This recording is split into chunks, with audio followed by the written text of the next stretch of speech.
누군가를 바라보는 마음이 점점 커질수록 현실과 상상 사이의 경계가 흐려집니다. 상대의 작은 행동 하나에 하루가 흔들리고 그 사람의 말 한마디에 온 세상이 바뀌는 듯한 감정. 짝사랑은 때로 달콤하지만 그 이면에는 냉혹한 진실이 숨어 있습니다. 왜 우리는 상대의 마음을 알 수 없을 때 더 깊이 빠져들고 때로는 스스로를 소모하며 고통받게 되는 걸까요? 오늘은 칼 융의 심리학적 시각에서 짝사랑의 시작과 그 심층적 의미를 파헤쳐봅니다. 영상 끝까지 집중해주세요. 구독, 좋아요, 알림 설정으로 내면의 성장 여정에 함께하세요.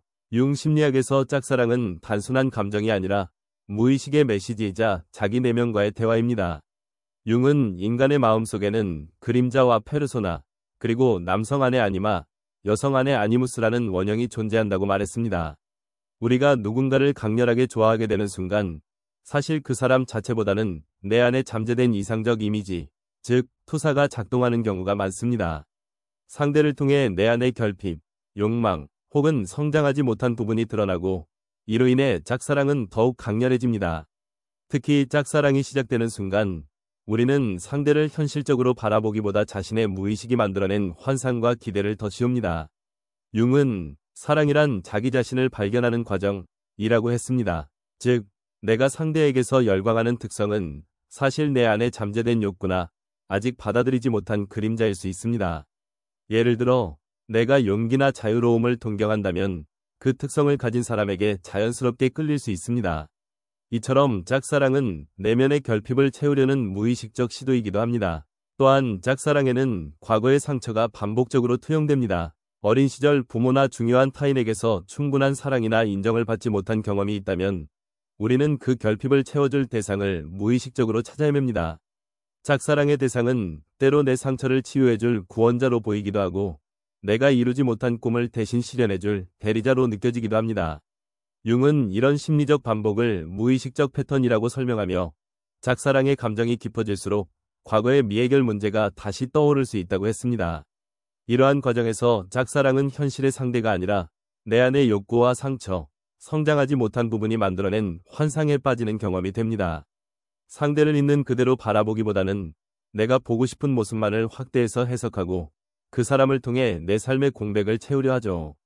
그래서 짝사랑은 달콤하면서도 아픈, 모순된 감정의 소용돌이가 되는 것입니다. 융은 짝사랑이 단순히 아픈 감정이 아니라 자기 자신을 더 깊이 이해하고 성장할 수 있는 기회라고 강조했습니다. 내가 왜 이토록 상대에게 집착하는지, 무엇이 내 마음을 흔드는지 솔직하게 마주하는 순간 짝사랑은 더 이상 고통만이 아니라 내면의 성장으로 이어질 수 있습니다. 지금 이 영상을 보고 계신 여러분, 혹시 누군가를 짝사랑하고 있다면 그 감정의 뿌리를 한번 깊이 들여다보세요. 내가 진짜 원하는 것은 상대 그 자체일까요? 아니면 내 안의 결핍과 욕구, 혹은 과거의 상처를 치유받고 싶은 마음일까요? 이 질문에서부터 진짜 변화와 자기 이해가 시작됩니다. 구독과 좋아요, 알림 설정을 눌러주시고 여러분의 짝사랑 경험이나 고민을 댓글로 남겨주세요. 여러분의 내면 성장과 진정한 사랑을 진심으로 응원합니다. 짝사랑의 본질을 깊이 들여다보면 그 시작점에는 이상화라는 심리적 현상이 자리하고 있습니다. 융 심리학에서 말하는 이상화는 우리가 자신의 내면에 있는 욕구나 결핍, 혹은 성장하지 못한 특성을 상대에게 투사하는 과정입니다. 즉, 상대방을 있는 그대로 바라보기보다 내가 동경하는 모습이나 갖고 싶은 특성을 그 사람에게 과도하게 부여하는 것이죠. 이로 인해 짝사랑의 대상은 점점 더 완벽하고 매력적인 존재로 부풀려집니다. 이상화는 무의식적으로 작동하는 경우가 많습니다. 예를 들어, 자신은 내성적이지만 상대가 외향적이고 자신감 있어 보일 때 그 모습에 끌리면서 점점 상대를 이상적인 존재로 여기게 됩니다. 이때 실제의 상대는 점점 사라지고 내가 만들어낸 환상만 남게 됩니다. 융은 사랑의 투사는 자기 자신을 발견하는 과정이라고 했습니다. 즉, 내가 상대에게서 열광하는 특성은 사실 내 안에 잠재된 그림자이거나 내가 받아들이지 못한 부분일 수 있습니다. 이상화의 또 다른 특징은 상대의 결점이나 현실적인 모습을 무시하게 만든다는 점입니다. 작은 단점이나 실수마저도 로맨틱하게 해석하거나 불편한 진실을 애써 외면하게 됩니다. 이 과정에서 짝사랑은 점점 현실과 멀어지고 환상에 집착하는 감정으로 변질됩니다. 결국 상대가 내 기대에 미치지 못하는 순간 큰 실망이나 상처로 이어질 수밖에 없습니다. 두 번째 냉혹한 진실은 짝사랑이 자신의 그림자를 드러내는 과정이라는 점입니다. 융 심리학에서 그림자는 우리가 의식적으로 받아들이지 못한 어두운 감정, 결핍, 두려움, 열등감 등을 의미합니다. 짝사랑을 통해 우리는 평소 외면했던 내 안의 그림자와 마주하게 됩니다. 예를 들어 상대의 무관심에 과도하게 상처받거나 경쟁자에게 질투를 느끼는 순간 이는 내 안의 불안정함과 자기위심, 인정받고 싶은 욕구가 투영된 결과입니다. 이처럼 짝사랑은 자신의 그림자를 외부로 투사해 잠시나마 심리적 균형을 맞추려는 시도이기도 합니다. 그러나 그림자를 직면하지 않고 계속 외면하면 짝사랑의 감정은 점점 더 집착과 고통, 자기 비하로 이어질 수 있습니다. 융은 그림자를 인정할 때 비로소 진정한 변화가 시작된다고 강조했습니다. 즉, 짝사랑을 통해 드러난 내 안의 그림자를 솔직하게 바라보고 받아들이는 것이 자기 성장의 첫걸음이 될 수 있습니다. 이상화와 그림자 투사의 반복은 짝사랑을 더욱 깊고 복잡하게 만듭니다. 상대를 통해 내 안의 결핍과 욕구, 두려움이 드러날 때 우리는 비로소 진짜 자기 자신을 만나는 기회를 얻게 됩니다. 짝사랑이 아픈 이유는 결국 내 안의 그림자와 마주하는 과정이기 때문입니다. 짝사랑이 깊어질수록 우리는 점점 현실로부터 멀어지게 됩니다. 세 번째 냉혹한 진실은 바로 짝사랑이 현실 도피의 수단이 될 수 있다는 점입니다. 융 심리학에서는 인간이 감당하기 어려운 현실이나 내면의 공허함, 불안, 외로움에 직면할 때 무의식적으로 판타지 세계를 만들어 그 안에 자신을 숨기려 한다고 설명합니다.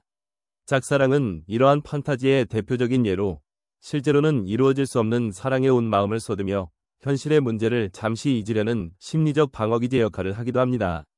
현실을 회피하는 짝사랑의 특징은 상대와의 실제 상호작용보다 머릿속에서 그려지는 상상과 기대에 더 많은 에너지를 쏟는 데 있습니다. 상대가 나에게 특별한 관심을 보이지 않아도 작은 행동 하나의 의미를 부여하고 나만의 해석으로 관계를 확대해 나갑니다. 이 과정에서 현실의 외로움이나 불안, 자기 자신에 대한 불만족은 잠시 잊혀지지만 결국 판타지는 언젠가 반드시 현실과 충돌하게 됩니다. 그때 느끼는 상실감과 허탈감은 오히려 더 큰 고통을 남길 수 있습니다. 네 번째 냉혹한 진실은 자기 기만과 사랑의 판타지입니다. 짝사랑을 하는 동안 우리는 종종 자신의 감정과 상황을 왜곡하여 받아들이게 됩니다.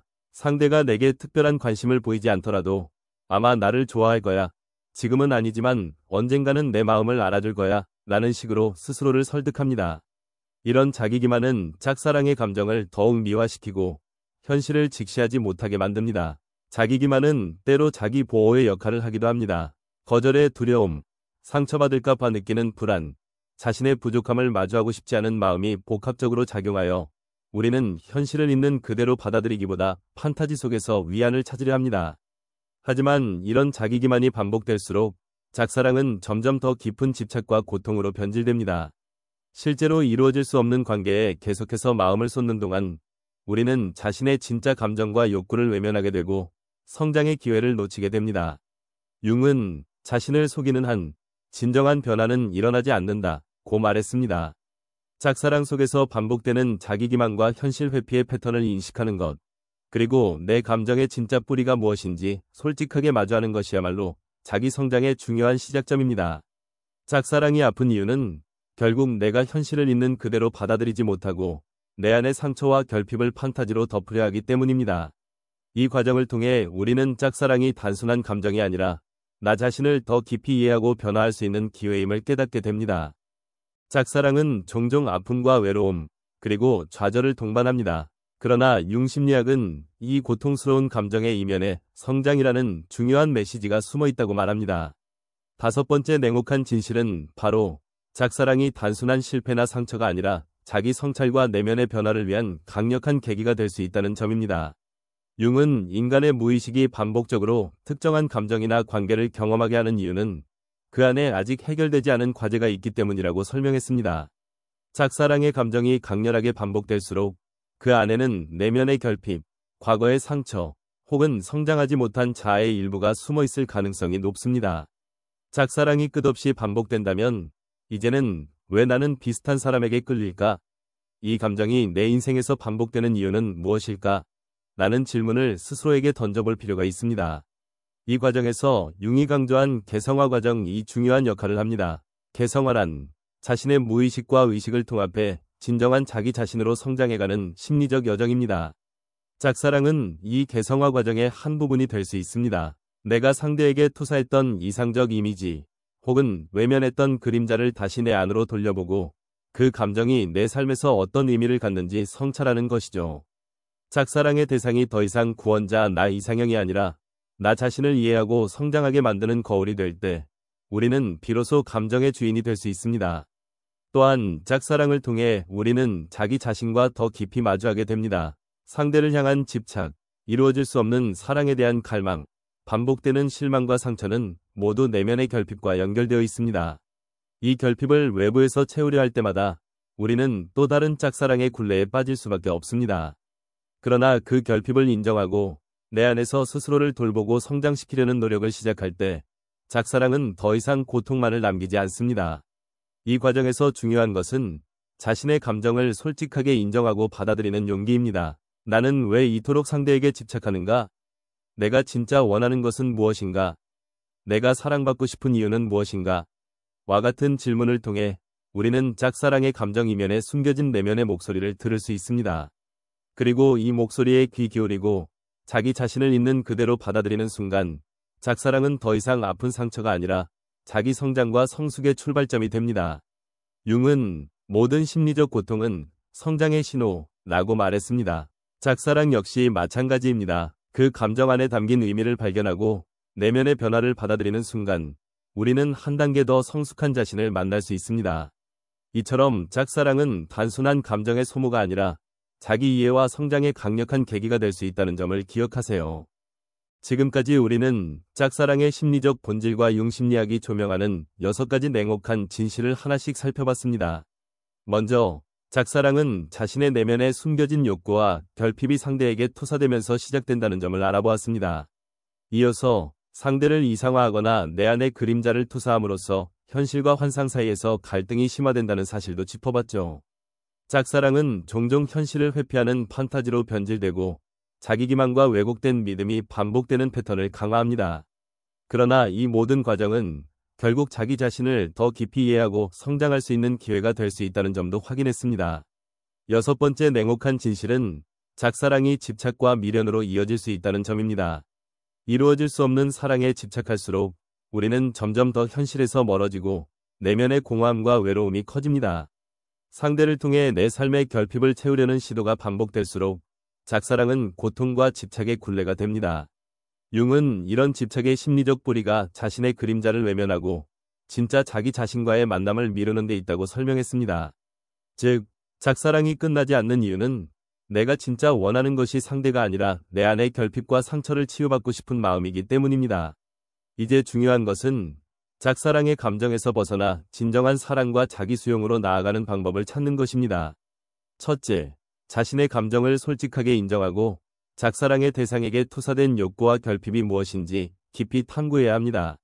둘째, 반복되는 집착과 미련의 패턴을 인식하고 그 뿌리가 내 안에 어떤 상처나 두려움과 연결되어 있는지 성찰해보세요. 셋째, 내면의 결핍을 외부에서만 채우려 하지 말고 자기 자신을 돌보고 성장시키는 노력을 시작해야 합니다. 자기 수용과 자기 사랑은 짝사랑의 고통을 치유하고 더 건강하고 성숙한 관계로 나아갈 수 있는 힘이 됩니다. 융심리학은 진정한 사랑은 자기 자신을 깊이 이해하고 내면의 그림자까지 포용할 때 시작된다고 강조합니다. 짝사랑의 감정이 아프고 힘들더라도 그 안에서 내 삶의 의미와 성장의 기회를 발견할 수 있다면 우리는 더 이상 집착에 머무르지 않고 자유로워질 수 있습니다. 이제 여러분도 짝사랑의 감정에 휘둘리기보다는 그 감정의 뿌리를 이해하고 자기 자신과의 관계를 회복하는 데 집중해보세요. 이 영상이 여러분의 내면 탐구와 성장에 도움이 되었다면 구독과 좋아요, 알림 설정을 꼭 눌러주세요. 여러분의 경험과 고민을 댓글로 남겨주시면 더 깊은 소통과 공감의 공간을 함께 만들어갈 수 있습니다. 진정한 자기 이해와 성숙한 사랑을 향해 여러분의 여정을 진심으로 응원합니다.